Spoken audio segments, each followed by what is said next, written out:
एक मंदिर की ऊंचाई 15 मीटर है। मंदिर के शीर्ष से सड़क के दूसरी ओर बने भवन के शीर्ष का उन्नयन कोण 30 अंश तथा भवन के पाद का अवनमन कोण 45 अंश है। सिद्ध कीजिए कि भवन की ऊंचाई 5 ब्रैकेट 3 प्लस √3 मीटर है। तो एक मंदिर की ऊंचाई 15 मीटर है, तो एक मंदिर बना लेते हैं पहले। इस तरह के प्रश्न हल करने में चित्र की बहुत महत्वपूर्ण भूमिका होती है। यदि मैं चित्र सही बन गया तो आधा प्रश्न हमारा वैसे ही हल हो जाता है। ठीक है, तो ये 15 मीटर ऊंचा कोई मंदिर है। मंदिर हमने ए भी मान लिया। ठीक, फिर कह रहा मंदिर के शीर्ष से, ये मंदिर का शीर्ष होगा ए, सड़क के दूसरी ओर बने भवन के शीर्ष का उन्नयन कोण 30 अंश है।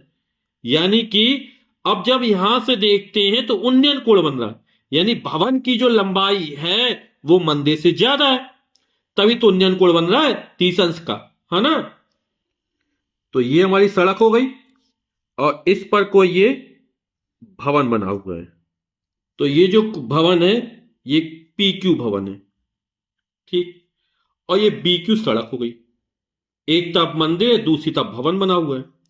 अब क्या है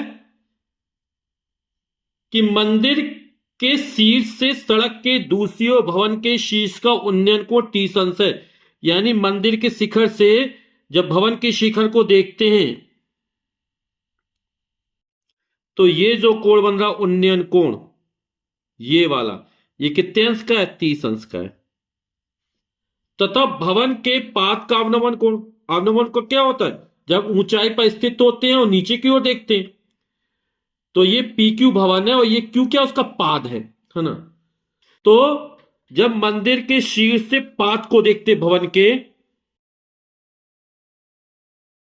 तो ये जो अवनमन कोण बन रहा है ये वाला, ये 45 अंश का बन रहा है, 45 डिग्री का। ठीक, तो हमें सिद्ध करना भवन की ऊंचाई इतनी है। तो इसको आगे तो बढ़ा लेते हैं ये इस तरह। तो मान लो बिंदु ये C है, तो AC BQ के समांतर रेखा है, यानी AC की जो लंबाई होगी वही BQ की लंबाई होगी, जो AB की लंबाई होगी वही CQ की लंबाई होगी। यानी ये 15 मीटर है तो ये भी कितना हो जाएगा? 15 मीटर हो जाएगा। B से लेके Q तक की दूरी, इसको स्मॉल x मान लेते हैं, और भवन की ऊंचाई याद करना PQ, है ना। तो इस पूरे को स्मॉल h मान लेते हैं। तो हमने मान लिया, माना कि भवन PQ की ऊंचाई स्मॉल h मीटर है। ठीक है, यानी PQ/h मीटर हो गया। और चित्र से AB बराबर CQ, जो AB की लंबाई है वो CQ की लंबाई कितनी है? 15 मीटर है। और BQ और AC की लंबाई आपस में बराबर है, और कितनी? x मीटर हमने माना है। ठीक, ये दो समांतर रेखाएं इसको तिर्यक रेखा काटती है, तो एकांतर कोण बराबर होंगे। ये कोण 45 अंश का है, तो ये वाला कोण भी 45 अंश का बनेगा, 45 डिग्री का बनेगा। ठीक, तो हम एक समकोण तो इसका प्रयोग कर लेंगे, ABQ वाला।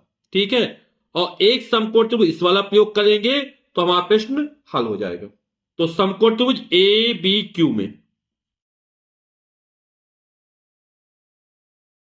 तो समकोण त्रिभुज ABQ में ये वाला कोण 45 अंश है, इसके सामने लंब होगा और जिस पर कोण बनता है वो आधार कहलाएगा, है ना। तो हम कौन सी त्रिकोणमितीय निष्पत्ति का प्रयोग करेंगे? जिसमें लंब और आधार आता हो, यानी tan और cot का प्रयोग कर सकते हैं। तो ये कोण 45 अंश है, तो tan 45 डिग्री, tan 45 अंश।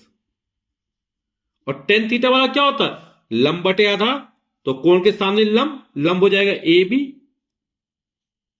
बटे आधार, आधार हो जाएगा BQ। tan 45 का मान होता है 1, AB का मान 15 मीटर है, BQ का मान हमने x माना, तो x से कम x, तो x बराबर कितना निकल आएगा? x बराबर हो जाएगा 15 मीटर। यानी ये जो दूरी निकली वो 15 मीटर निकली BQ, तो AC भी 15 मीटर हो जाएगा। अब इस वाले समकोण त्रिभुज का प्रयोग कर लेते ए सी पी का। तो समकोण त्रिभुज पीसीए में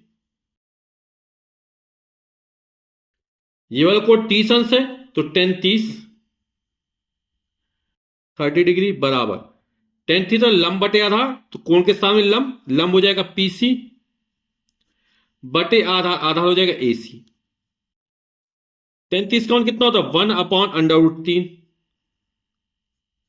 पीसी, ये लंबाई।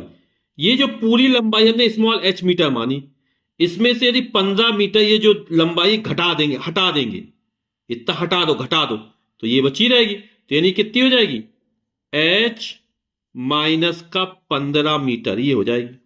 ठीक, तो पीसी के कितना हो जाएगा h माइनस 15, और एसी ये हमने कितना निकाला x माना, और x का मान कितना निकला 15 मीटर निकला, तो यहां पे रख देंगे 15। ठीक, क्रॉस मल्टीप्लाई कर दो, कितना हो जाएगा √3h माइनस का 15 √3, 15 एकम 15। ठीक, इसका पक्षांतर कर दो, तो √3h बराबर ये उस तक पहुंचे प्लस हो जाएगा, है ना, तो हो जाएगा 15 √3 और प्लस का 15। तो h का मान निकालना है, तो √3 बटे में जाएगा, तो h बराबर हो जाएगा 15 √3 प्लस 15 बटे √3। हमें सिद्ध करना है कि भवन की ऊंचाई कितनी है 5 पे ब्रैकेट 3 प्लस √3 मीटर है। तो यहां बटे में √3 है, इसको हटाना है, तो अंश और हर में √3 का गुणा कर देते हैं, है ना, यानी परिमीकरण कर देंगे। तो अंश में √3 का गुणा कर दिया, हर में √3 था, इसमें भी √3 का गुणा कर देंगे, तो कोई फर्क नहीं पड़ेगा, √3 से √3 कट जाएगा, मान वही रहेगा हमारा। तो √3 के इसमें गुणा करेंगे तो √3 हो जाएगा, और 15 तिया 45 प्लस हो जाएगा 15 √3 √3 का गुणा करो तो 3 हो जाएगा। इन 3 का भाग कर देते हैं, तो ये क्या हो जाएगा 45 बटे 3, 3 का अलग अलग जाएगा ना दोनों में, तो 45 पे 3 का भाग करो आएगा 15 प्लस, और 15 में 3 का भाग आएगा 3 5 6 15 5 √3। अब देखो यहां पर 15 को क्या लिख सकते 5 गुणा 3, और ये 5 √3 इसी है, और 3 को लिख सकते 5 √3 गुणा √3, √3 होता है, प्लस 5 √3। अब 5 √3 दो से कॉमन निकाल लो, तो 5 √3 निकल, यहां से बचेगा √3, और ये पूरा निकल गया यानी प्लस का 1।